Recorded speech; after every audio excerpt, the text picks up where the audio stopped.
Hello again. In this video, we're going to talk about sorting in Power BI and cover a few different topics. This is actually going to be the first of two videos on this subject, and I've tried to give this one a little more interesting name. So this is intentionally a reference to the Black Eyed Peas song. So if you don't learn anything in this video, at least you'll have that song in your head. So you're welcome for that. If you are learning stuff from these videos, please go ahead and hit the subscribe button and follow me on Twitter so you can hear about the latest videos and content. All right, so first let's talk about sort by columns in general. Something new Power BI users see every time just about is they make one of their first visuals and they put the months on the x-axis and some measure in the y-axis, and they see this April, August, December, and it happens to everybody. And the way to fix this, everybody's taught, is to use a sort by column, and that's a good approach. And so if we jump over to my date table here, this is the column that's used in that visual, and you can see in this date table there's also a numeric version of the month.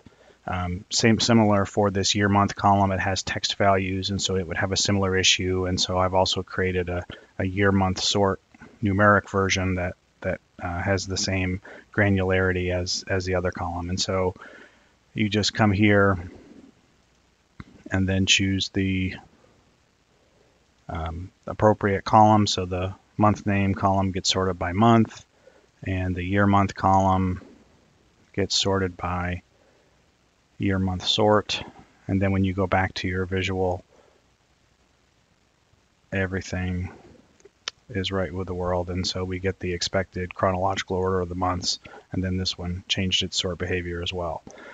So how do you create these sort by columns? And so in this video I'm going to cover a few ways to do that, and then in the next video I'm going to show you a few ways to avoid having to use sort by columns. Not that you should, it's a great feature, but in case it comes in handy, that's what the second video is for. All right, so let's jump over to the query editor. And before I jump into sort by columns, just sort of as a bonus tip, I wanted to talk about sorting in the query editor. And so I made this table just to, as an example, to demonstrate something you need to be aware of. In general, you don't need to do much sorting in the query editor unless you need it as a part of your data transformation. The sorting order, when you pass it to DAX, it really doesn't matter. So often you don't need sorts here unless you're going to do like a remove duplicate step and you want to keep the latest one, for example. And that's what this example is. So just to set this up, I made a simple list of the values A, B, C, converted that to a table, and then added the list of numbers 1 to 100, expanded that column, and then repeated that same thing again, added another list of 1 to 100. So now for every row of A1, there's going to become 100 rows of 1 to 100, and same for other ones. And so basically this ends up being a 30,000 row table. And so let's pretend, this is my input table that you may start with, and I have these 30,000 rows.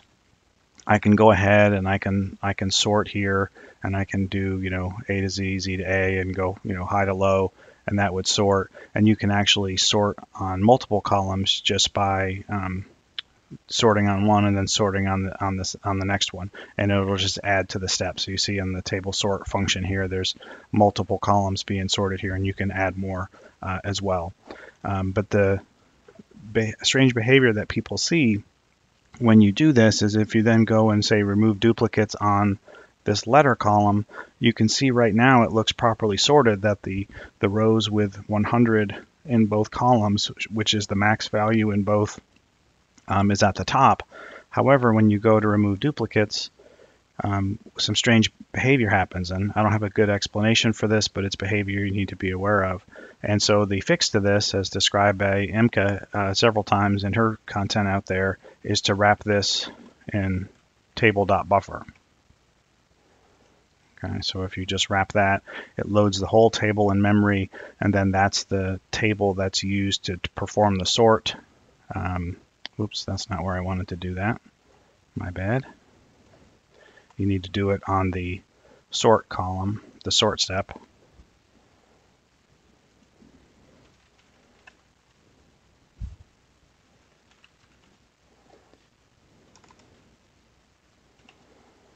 And once we do this, and then go back to our remove duplicate step, you'll see that the max values, the expected behavior is now seen just by wrapping the sort step with table.buffer. So again, something to be aware of if you're ever doing a sort prior to like a remove duplicate step. All right, so let's talk about how to add sort by columns.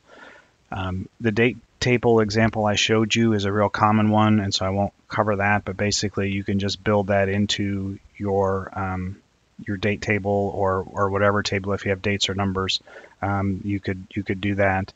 And so in this case, I'm just using the date.month function of the date column, and that's how you get the numeric version. And then once I add the text version of year month, there's this other column here where I can do, let me just blow that up a little bit.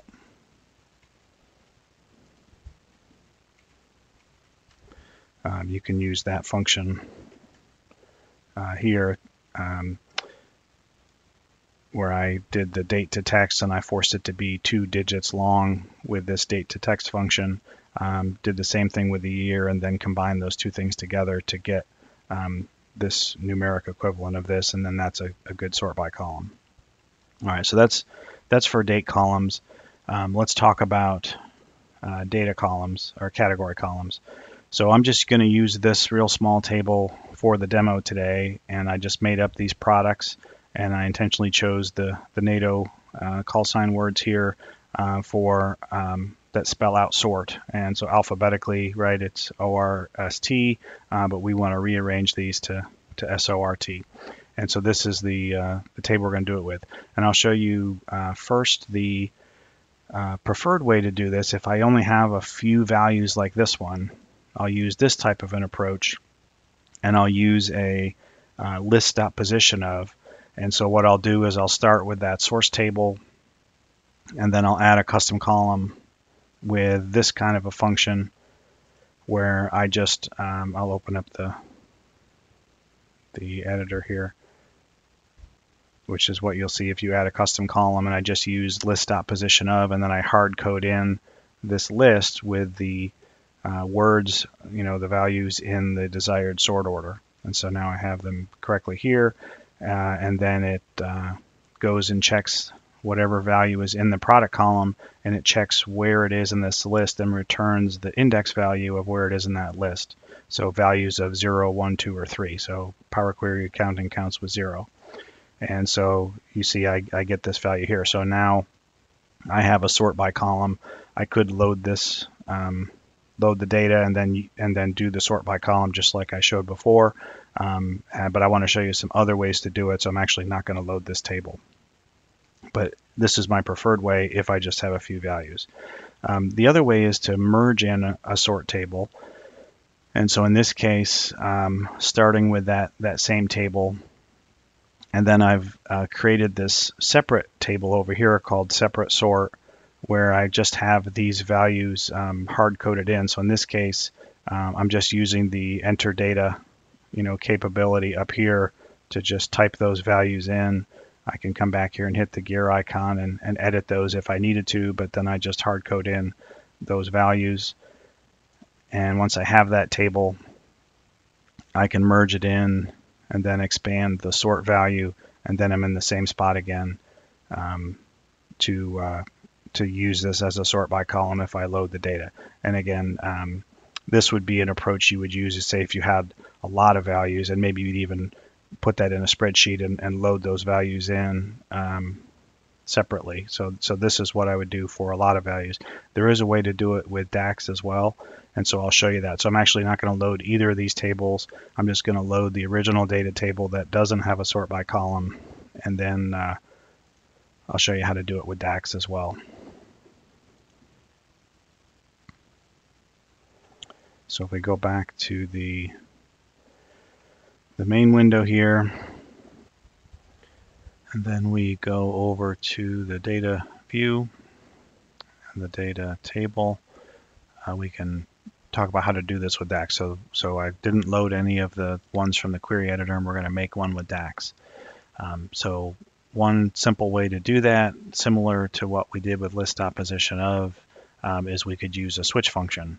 And so in this case, I'm just switching on the value found over in the product column on this row, and then if it's Sierra 0, 1, 2, 3, and then if it doesn't match any of those, return 4, and we generate the needed sort by column.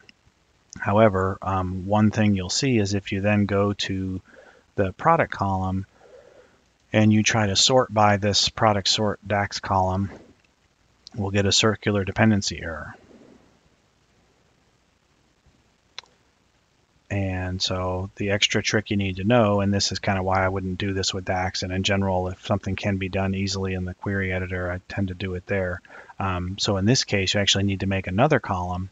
So in this case, I'm doing this one called product sorted, and I just set that equal to the product column, so it's got the same values here. But now that I have this, I can now sort this column by the product sort DAX, and I don't get the circular dependency error. So that's an extra step you need to do if you do a DAX column like that. So again, I would tend to do it in the query editor, but I just thought I'd show you all the options there. And so then if we go back, there's one more topic I want to cover. So if we go to, say we make a visual here, this is something that you need to be aware of when you use sort by columns. And so now we have our product sorted column, and this is sorted correctly now. I didn't show it before, but trust me, it was in alphabetical order originally. And so say we have our categories and we have our values, and then say we want to do a percent of total across all categories. So typically you would write a measure like this, and this is to look at all of them, and you notice that this is actually incorrect. So right now what it's doing, we wanted it to be of all the values, not just the ones within this product. And you can see it's giving me the percent of totals within the product for each category. And the reason is that when you use sort by columns, the measure expression has to also include the sort by column. So if I show these two measures here, the one on the left with no SBC or sort by column, you can see here that it is only removing the filters from the product sorted column and the category column, and that's not the behavior we're getting. We're basically just getting the behavior as if it was only sorted by the category column. And so if you make a second measure, where in this case you do include the sort by column that's used to sort this one, you get the expected result. And so now these totals, these values all add up to 100, and I am getting the percent of total across all the rows and not just within the product. All right, so that's just something to be aware of when you use sort by columns. And again, sort by columns is a good thing. However, in part 2 of this video, I'll show several techniques you can use to avoid using sort by columns. And again, you don't need to do that, but it's good to have in your bag of tricks in case you need it in different scenarios. And I'll show some other tips related to sorting in visuals as well. Okay, thank you.